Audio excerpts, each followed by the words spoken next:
देहरादून में कांग्रेस का प्रदर्शन, सहकारिता विभाग भर्ती घोटाले मामले में कांग्रेस का प्रदर्शन में पूर्व कांग्रेस प्रदेश अध्यक्ष गणेश गोदियाल और प्रदेश अध्यक्ष करण माहरा मौजूद रहे। सचिवालय गेट के सामने धरने पर कांग्रेसी बैठे हैं। कांग्रेस ने धन सिंह रावत से इस्तीफा मांगा है। ये बड़ी जानकारी आपको दे दे, धामी सरकार के खिलाफ प्रदर्शन किया जा रहा है। कांग्रेस पार्टी की ओर से बड़ी जानकारी, सहकारिता विभाग भर्ती घोटाले मामले में कांग्रेस की ओर से प्रदर्शन किया जा रहा है।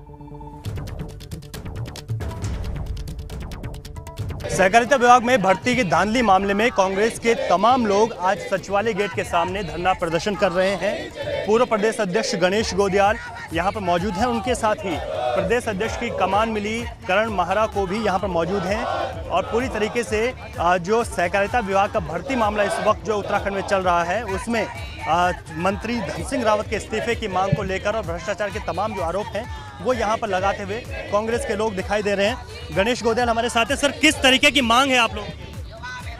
जी, वर्तमान में जो सहकारिता बैंक की भर्तियों में घोटाला हुआ, इस घोटाले के परिप्रेक्ष्य में मैं कहना चाहता हूं कि भारतीय जनता पार्टी के विधायकों ने भी लिखित रूप में मुख्यमंत्री जी को इस बात की शिकायत की कि सहकारिता मंत्रालय में नौकरियां बेची जा रही हैं और ऐसे में उन भर्तियों पर रोक न लगाकर उनको नियुक्तियां देना और उन्हीं मंत्री को दोबारा उसी मंत्री पद को दे देना, ये दर्शाता है कि भारतीय जनता पार्टी के दिखाने के दांत और खाने के दांत और हैं। रावत जी, आप सहकारिता को लेकर आप सचिवालय गेट के बाहर आप भी आए हैं। हाँ, ये एक ऐसा विषय है जिस विषय पर पार्टी को और सारा उत्तराखंड इससे बहुत चिंतित है। और यदि नौकरियों में घोटाले होंगे तो उत्तराखंड जैसे राज्य के अंदर नौजवानों का भविष्य खतरे में पड़ जाएगा। और ये बड़े पैमाने पर इस तरीके के घोटाले होते रह रहे हैं और ये घोटाले जो है चिंताजनक हैं। हरीश रावत का कहना है कि इस तरीके के घोटाले चिंताजनक हैं और कांग्रेस पूरी तरीके से सड़क से लेकर सदन तक इस मामले को लेकर जाएगी और इस पर एक निष्पक्ष जांच की कांग्रेस लगातार मांग कर रही है। अपने सहयोगी क्रिस्टोफर लॉरेंस के साथ रवि कैंतुरा, एबीपी गंगा, देहरादून। और रवि कैंतुरा हमारे संवाददाता देहरादून से ज्यादा जानकारी के साथ हमारे साथ लाइव जुड़ गए। रवि, क्या कांग्रेस की ओर से अभी भी प्रदर्शन जारी है? बिल्कुल जी, मैं बता दूं, देखिए सचिवालय गेट के बाहर प्रदर्शन हुआ और प्रदर्शन में गणेश गोदियाल के साथ ही नई प्रदेश अध्यक्ष की कमान मिली करण माहरा भी मौजूद रहे। अभी तमाम लोग यहां से जा चुके हैं लेकिन करण माहरा हमारे साथ मौजूद है। सर, सबसे पहले तो एबीपी गंगा की ओर से आपको बहुत बहुत बधाई। और दूसरा, प्रदर्शन में सबसे पहले शामिल हुए हैं, किस तरीके से आवाज़ उठाएंगे? देखिए, आज तो अभी क्योंकि मैंने चार्ज नहीं लिया है, गणेश गोदियाल जी एज ए अध्यक्ष थे और मैं एक सामान्य कार्यकर्ता के रूप में उनके धरने में उपस्थित हुआ क्योंकि बेरोजगारों से संबंधित मामला है और बहुत बड़ा घोटाला एक और जुड़ा है बीजेपी के खाते में, उसकी जांच की मांग हो रही है और मंत्री के रहते हुए जांच निष्पक्ष नहीं हो सकती। इसी बात को लेकर हम थे कि धन सिंह रावत जी का इस्तीफा लिया जाए तभी निष्पक्ष जांच हो सकती है, तो उसमें रहा और मुझे खुशी है कि गोदियाल जी ने इतने गंभीर विषय को उठाने का काम किया। संकट से पार्टी को उभारने और तमाम लोगों को साथ लेकर चलने की क्या रणनीति रहेगी? देखिए, एक ही उपाय होता है लोकतंत्र में कि मैं अपने कार्यकर्ताओं को मजबूत करूँ। जिसका कार्यकर्ता मजबूत, जिसका जमीनी कार्यकर्ता मजबूत, वो पार्टी मजबूत। तो पहली प्राथमिकता जमीनी कार्यकर्ता को मजबूत करने की, उनके पोटेंशियल का बेहतर इस्तेमाल करने की मेरी रणनीति रहेगी। करण माहरा हमारे साथ मौजूद थे और अब यहाँ पर वो प्रदर्शन में भी शामिल हुए। देखिए, कांग्रेस का सीधे तौर पर आरोप है कि जो सहकारिता विभाग में जो धांधली हुई है, चतुर्थ श्रेणी में जो भर्ती घोटाले जो सामने आए हैं उसमें जांच होनी चाहिए। और हालांकि सरकार की ओर से एक टीम गठित की गई है लेकिन एसआईटी जांच की मांग कांग्रेस कर रही है। कुछ लोग इसकी सीबीआई जांच की मांग भी कर रहे हैं। और आज यहाँ पर पूर्व मुख्यमंत्री हरीश रावत हो, प्रदेश अध्यक्ष करण माहरा हो और इसके साथ ही गणेश गोदियाल भी यहाँ पर मौजूद रहे। सचिवालय गेट के बाहर भी यहाँ पर प्रदर्शन हुआ। कुछ देर पहले ही कांग्रेस के तमाम लोग अभी इस धरने से उठकर यहाँ से चले गए हैं लेकिन लगातार मांग है, सरकार को घेरने की लगातार कांग्रेस कोशिश कर रही है। और जो सहकारिता जो विभाग की जो भर्ती की धांधली का जो मामला है वो उत्तराखंड में चर्चित है और इस वक्त जो है तमाम इस पर जो है लगातार कांग्रेस सरकार को घेरती हुई दिखाई दे रही है। जी चलिए, ठीक है रवि, बहुत बहुत शुक्रिया आपका तमाम जानकारी के लिए। तो लगातार धामी सरकार के खिलाफ प्रदर्शन कांग्रेस पार्टी की ओर से किया जा रहा था। और चलिए अब खबरों में आगे बढ़ते हैं। वन मंत्री सुबोध उनियाल दिल्ली पहुंचे, पार्टी आलाकमान से मुलाकात उनियाल करेंगे। वन विभाग से जुड़े अहम मुद्दों पर बातचीत करने के लिए दिल्ली वो पहुंचे हैं। ये बड़ी जानकारी आपको दे दें, वन मंत्री सुबोध उनियाल दिल्ली पहुंचे हैं, पार्टी आलाकमान से मुलाकात करेंगे। कई और मुद्दे हो सकते हैं जिन पर बातचीत हो। इसके अलावा आपको बता दें पार्टी आलाकमान से वन विभाग से जुड़े अहम मुद्दों पर भी बातचीत कर सकते हैं। ये बड़ी जानकारी, वन विभाग से जुड़े कई सारे मुद्दे जिनको लेकर वन मंत्री बातचीत करेंगे, दिल्ली पहुंचे हैं, पार्टी आलाकमान से मुलाकात करेंगे। इसके अलावा कई और मुद्दे हो सकते हैं जिनको लेकर पार्टी आलाकमान से बातचीत हो। तो ये बड़ी खबर, वन मंत्री सुबोध उनियाल दिल्ली पहुंचे हैं, पार्टी आलाकमान से मुलाकात उनियाल करेंगे। इसके अलावा कई और मुद्दे हो सकते हैं, वन विभाग से जुड़े हुए मुद्दे भी होंगे जिन पर बातचीत की जाएगी। तो इसलिए दिल्ली का ये दौरा, पार्टी आलाकमान से मुलाकात बेहद महत्वपूर्ण है। मुलाकात में कई सारे मुद्दों पर बातचीत हो सकती है। वन विभाग से जुड़े कई अहम मुद्दे हो सकते हैं जिन पर बात करेंगे पार्टी आलाकमान से वन मंत्री सुबोध उनियाल। तो ये बड़ी जानकारी आपको दे दे, वन मंत्री सुबोध उनियाल दिल्ली पहुंचे हैं। दिल्ली का उनका ये जाने का कार्यक्रम, जहां पार्टी आलाकमान से वो मुलाकात करेंगे। मुलाकात के दौरान वन विभाग से जुड़े अहम मुद्दों पर बातचीत भी सुबोध उनियाल करेंगे। अविनाश तिवारी हमारे संवाददाता ज्यादा जानकारी के साथ जुड़ गए हैं। अविनाश, वन मंत्री सुबोध उनियाल दिल्ली पहुंच चुके हैं, क्या जानकारी आपके पास और किन मुद्दों पर बातचीत हो सकती है? देखिए, अगर बात करें तो सुबोध उनियाल दिल्ली पहुंच चुके हैं। इस वक्त वो दिल्ली में मौजूद है और पार्टी के तमाम सारे राष्ट्रीय नेतृत्व से मुलाकात करेंगे, जहां पे उनको दोबारा से फिर से वन मंत्री बनाया गया, आभार व्यक्त करेंगे। इसके अलावा अगर बात करें तो पर्यावरण की कई सारी परियोजनाएं हैं जो उत्तराखंड में लंबित हैं, उसको लेकर के भी वो केंद्रीय पर्यावरण मंत्री से मुलाकात करेंगे और बातचीत करेंगे। फिलहाल वो दिल्ली पहुंच चुके हैं और तमाम सारे केंद्रीय नेताओं से मुलाकात करेंगे। तमाम सारे नेताओं से उन्होंने समय मांग के रखा है और जैसे ही समय मिलता है वो मुलाकात के लिए पहुंचेंगे। चलिए ठीक है अविनाश, बहुत बहुत शुक्रिया आपका। तो वन मंत्री वन विभाग से संबंधित तमाम मुद्दों को लेकर आलाकमान से बातचीत करेंगे, दिल्ली पहुंच चुके हैं। यही जानकारी हमारे संवाददाता अविनाश तिवारी दे रहे थे। शुक्रिया अविनाश जानकारी के लिए। चलिए आगे बढ़ते हैं। लोकसभा सांसद अजय टमटाल मोड़ा पहुंचे। इस दौरान उन्होंने भाजपा के कार्यकर्ता और पदाधिकारियों से मुलाकात की, साथ ही लोगों की समस्याओं को सुना। वहीं उन्होंने विधानसभा चुनाव में संसदीय क्षेत्र में भाजपा अल्मोड़ा, द्वाराहाट और धारचूला विधानसभा में मिली हार के बाद कहा, भाजपा इन तीनों सीटों में कम मतों से हारी है। इसके लिए भाजपा के पर्यवेक्षक समीक्षा कर चुके हैं। इसकी रिपोर्ट भाजपा हाईकमान को भेजी जा चुकी है और हार के कारणों की पड़ताल की जा रही है और नियमानुसार कार्रवाई भी की जाएगी। तो अल्मोड़ा सीट को लेकर के आपका आकलन है, हम 3 सीटों को बहुत कम वोटों से हार गए। ये तीनों सीटें हम जीत सकते थे, बट इसमें पार्टी ने एक समीक्षा करके नियुक्त किए हैं अधिकारी और उस समीक्षा हुई है। समीक्षा के अनुसार अगर जो भी हमको लगेगा कि किन क्या क्या कारण हमारे हारने में रहे हैं, उनको हम सुधार करेंगे। वहीं प्रदेश अध्यक्ष कांग्रेस की कमान मिलने के बाद करण माहरा ने पूर्व मुख्यमंत्री हरीश रावत से उनके राजपुर आवास पर मुलाकात की। साथ ही करण माहरा ने कांग्रेस के पूर्व प्रदेश अध्यक्ष गणेश गोदियाल के आवास पर भी मुलाकात की। देखिए मुलाकात के दौरान की ये तस्वीरें भी आपको दिखा रहे हैं। हरीश रावत इन तस्वीरों में आपको नजर आएंगे। इसके साथ ही करण माहरा प्रदेश अध्यक्ष कांग्रेस की कमान उन्होंने संभाली है, जिसके बाद पूर्व मुख्यमंत्री हरीश रावत से मुलाकात की है। हरीश रावत के राजपुर आवास पर ही ये मुलाकात हुई है। इसके साथ ही करण माहरा ने कांग्रेस के पूर्व प्रदेश अध्यक्ष गणेश गोदियाल के आवास पर भी उनसे मुलाकात की है।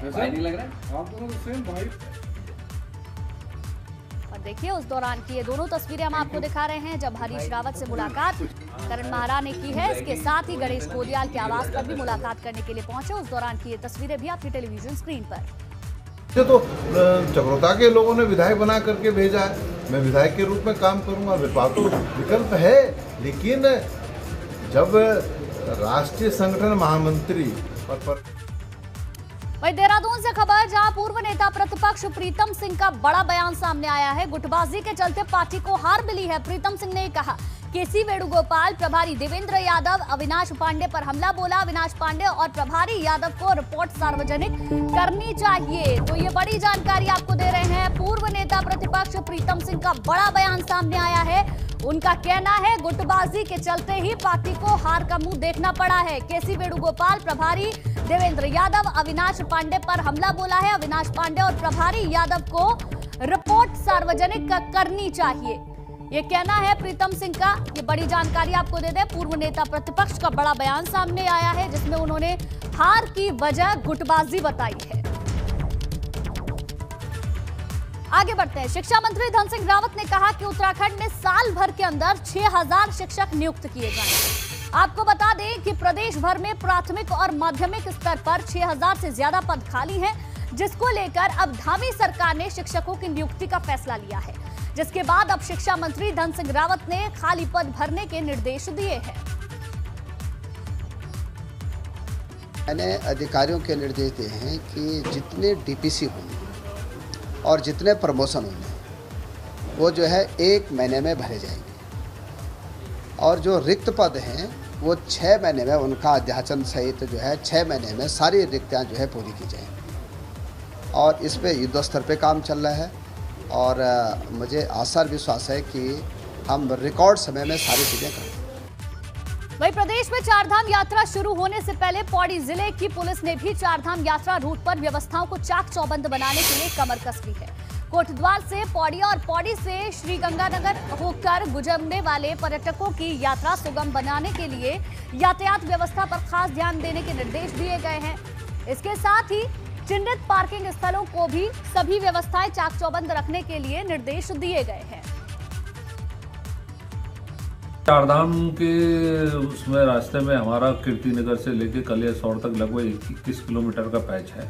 इसमें हमारा जो है वहाँ पर टूरिस्ट बूथ भी बना हुआ है, हमारी चुंगी चौकी भी बनी हुई है, और इसके अलावा SDRF भी वहाँ पर नियुक्त है। इसके अलावा आपदा प्रशिक्षित जो हमारे कर्मचारी हैं उनको भी हम अलग से नियुक्त करेंगे।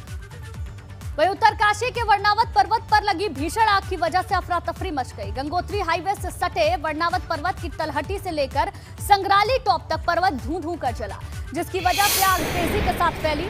वहीं अब यह आग वर्णावत पर्वत के नीचे मौजूद आवासीय इलाके की ओर बढ़ चुकी है, जिससे लोग बेहद डरे हुए हैं। पर्वत पर लगी आग का तमाशा पूरा शहर देख रहा है। वन विभाग के कर्मचारी भी रात भर आग बुझाने की कोशिश करते रहे, लेकिन आग की भीषण लपटों के आगे तमाम सरकारी इंतजाम बौने साबित हुए। ये एक्सक्लूसिव तस्वीरें हम आपको दिखा रहे हैं। वर्णावत पर्वत पर आग से किस तरीके से हड़कंप मचा हुआ है, इन तस्वीरों के जरिए आप समझ सकते हैं। आबादी वाले इलाकों को और आगे बढ़ाने के निर्देश दिए गए हैं, क्योंकि आग लगातार बढ़ती जा रही है और इसकी वजह से शहर में भी काफी अफरा तफरी मची हुई है। जो अधिकारी हैं बिल्कुल घोर लापरवाही उनकी देखी जा रही है जंगलों की आग को बुझाने को लेके। वो बिल्कुल उनकी कोई चिंता नहीं है कि जंगलों की आग पे काबू पाया जाए। तो ये बड़ा चिंताजनक विषय है, और पूरे समूचे उत्तराखंड के जंगल आग से धू कर जल रहे हैं और समूचा उत्तराखंड धुएं के आगोश में है। वहीं उत्तरकाशी में जंगल की आग जिला मुख्यालय की बस्तियों तक पहुंच गई है। कई कॉलोनियों में आग पहुंचने का खतरा बढ़ रहा है। वर्णावत पर्वत के नीचे की बस्तियों में आग का खतरा है, जिसकी वजह से बस्तियों के किनारे पुलिस प्रशासन SDRF की टीमें तैनात की गई हैं। मस्जिद मोहल्ला, श्यामवन, स्मृति, इंदिरा कॉलोनी आदि तक पहुंची आग रात में हो सकता है यहाँ पर बड़ा खतरा। तो वर्णावत पर्वत की जो नीचे की बस्तियां हैं वहां पर लगातार आग का खतरा बना हुआ है। सुरक्षा को लेकर कई टीमें तैनात हैं, कई टीमें मुस्तैद हैं। जंगल की आग से बस्तियों में काफी खतरा बना हुआ है।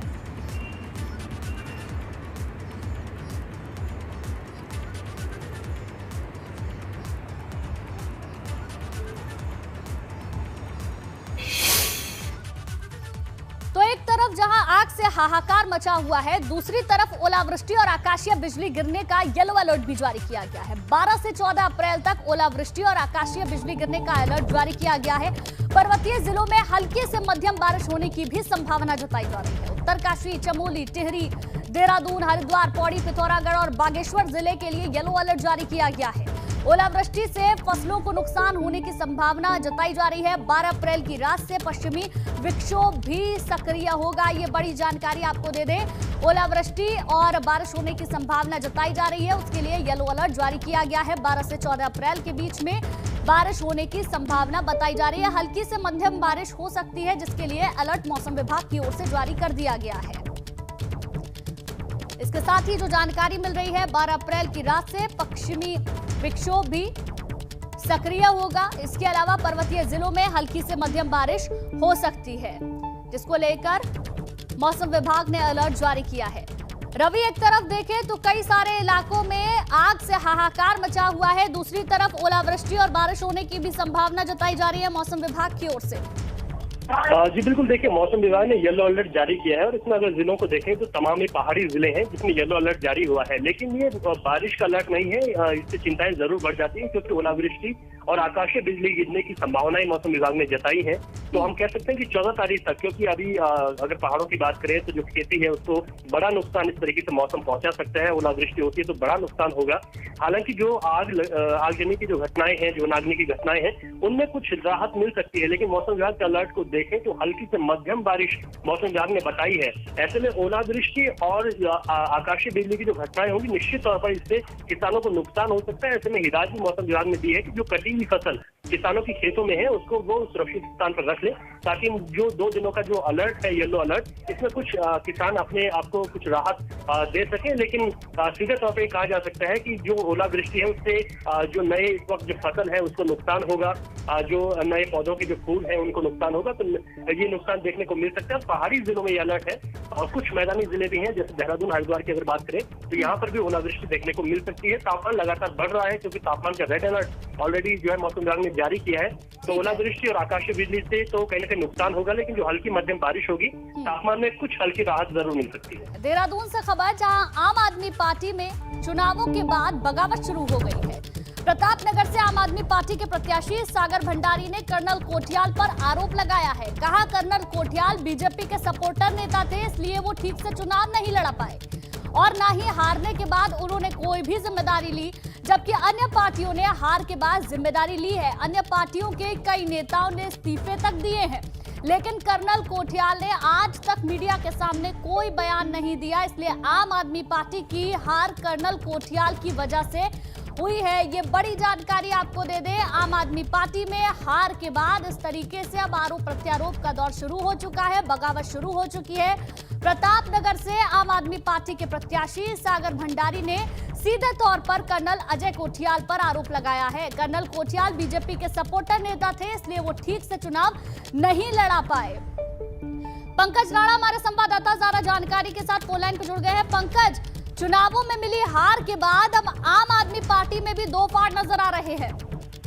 बिल्कुल गुंजन, देखिए अभी चुनावों के बाद जिस तरह से आम आदमी पार्टी को हार मिली थी, उसके बाद किसी भी नेता ने आकर इसकी हार की जिम्मेदारी नहीं ली थी। उसके बाद अब एक एक करके जो आम आदमी पार्टी के नेता हैं वो खुलकर अपने बड़े नेताओं पर आरोप लगा रहे हैं। प्रतापनगर से प्रत्याशी रहे थे सागर भंडारी, जो उत्तराखंड के सबसे युवा प्रत्याशी थे, तो उन्होंने साफ तौर पर ये आरोप लगाए हैं कि कर्नल कोठियाल की वजह से आम आदमी पार्टी की इतनी बड़ी हार हुई है, क्योंकि उन्होंने अपने क्षेत्र में कई बार उनसे आग्रह किया कि वो उनके क्षेत्र में प्रचार के लिए आए, लेकिन वो अपनी गंगोत्री विधानसभा सीट से बाहर नहीं निकल पाए, जिसकी वजह से आम आदमी पार्टी को नुकसान हुआ है। और ना ही हार के बाद किसी बड़े नेता ने जिम्मेदारी ली है। यानी उनका साफ तौर पर यह कहना है कि उत्तराखंड में आम आदमी पार्टी कर्नल कोठियाल के नाम पर चुनाव लड़ी थी, उन्हीं के चेहरों पर पूरी तरह से बैनर पोस्टर बनाए गए थे, लेकिन उसके बावजूद भी किसी नेता ने हार की जिम्मेदारी नहीं ली। और सबसे बड़ी हार की वजह कर्नल कोठियाल रहे हैं, इसलिए उन्हें हार की जिम्मेदारी लेनी चाहिए थी। इसीलिए उन्होंने साफ तौर पर यह कहा है कि जिस तरह से आम आदमी पार्टी चुनाव लड़ी है और किसी नेता ने चुनाव नहीं लिया, इसलिए वो एक छोटे नेता होने के नाते उन्होंने कहा है कि मैं हार की जिम्मेदारी लेता हूं। करने वाली बात है कि हार की जिम्मेदारी तो ली नहीं है, ये बात तो उन्होंने कही है। इसके साथ एक बड़ी बात भी कह दी है, कर्नल कोठियाल बीजेपी के सपोर्टर नेता थे।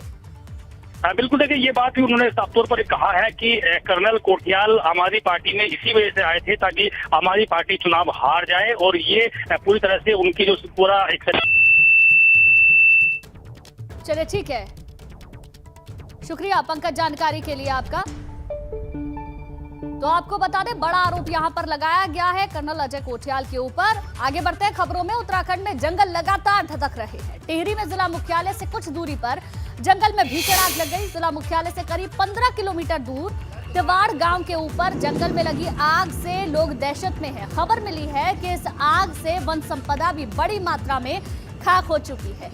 और अब ये देखिए, आग से जुड़ी ही कुछ तस्वीरें आपको दिखा रहे हैं। तस्वीरें देखकर आप अंदाजा लगाइए कि किस तरीके से जंगल आग से धधक रहे हैं। वन संपदा पूरी तरीके से जलकर खाक हो चुकी है।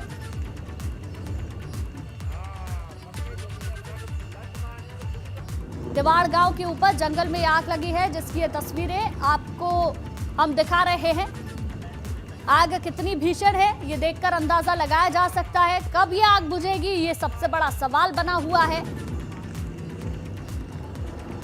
और इसकी वजह से अफरा तफरी की स्थिति भी लगातार बनी हुई है। वहीं कोटद्वार के नींबूचौड़ इलाके में एक प्रॉपर्टी डीलर पर एक किसान परिवार को जान से मारने की धमकी देने और सरकारी भूमि को घेरने के आरोप लगे हैं। किसान परिवार का आरोप है कि प्रॉपर्टी डीलर उन पर खेती की जमीन को जबरन बेचने का दबाव बना रहा है, साथ ही जान से मारने की धमकी भी दे रहा है, जिसके बाद किसान ने पुलिस में शिकायत की। तो किसान परिवार का ये पूरा मामला है। प्रॉपर्टी डीलर पर बड़ा आरोप लगाया गया है। किसान परिवार को जान से मारने की धमकी दी है, यह आरोप लगाया जा रहा है प्रॉपर्टी डीलर के ऊपर। ये हमें परेशान कर रहे हैं, चारों तरफ से तार बाड़ कर दी। हमारे गेहूँ खेत में पड़े हैं, 10-12 दिन हो गए। थाने में आए, थानेदार जी से बात करी, उन्होंने कहा कि एसडीएम आपके पास जाओ, वही आपकी समस्या का हल करेंगे। कोई दिलवर नाम का व्यक्ति कोई सरकारी जमीन पे कोई रास्ता निकाल रही है। अभी चूंकि दिलवर सिंह का भी प्रार्थना पत्र, दोनों के प्रार्थना पत्र आ गए, नींबूचौड़ पट्टी मोटर धान का मामला है। अभी हम दोनों के प्रार्थना पत्र पे एक संयुक्त टीम बना के रेवेन्यू की भी और पुलिस की भी और वास्तविकता का पता लगाएंगे कि जमीन है किसकी।